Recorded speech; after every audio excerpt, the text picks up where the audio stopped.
Sana, tuwing umiinom ka ng alak, habang inihitit mo ang sigarilyo mo, habang nilulustay mo yung mga perang pinadala ko, sana maisip mo rin kung ilang pagkain ang tiniis kong hindi kainin para lang makapagpadala ako ng malaking pera dito.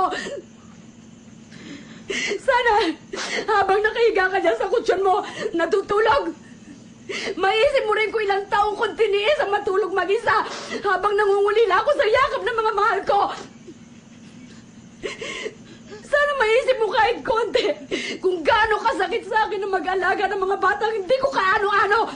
Samantalang kayo mga anak ko, hindi ko man lang kayo maalagaan. Alam mo ba kung gaano kasakit yun sa isang ina?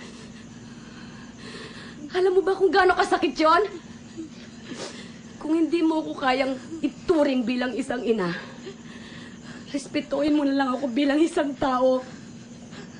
Yun lang, Carla. Yun man lang.